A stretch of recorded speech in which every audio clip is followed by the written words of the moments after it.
tunay at dakila.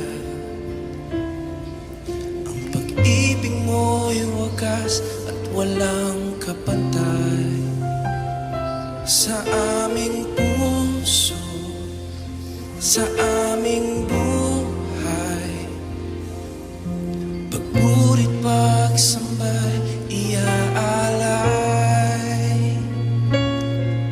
Bukas, noon, ngayon, magpakailanman, luwalhatiin ka.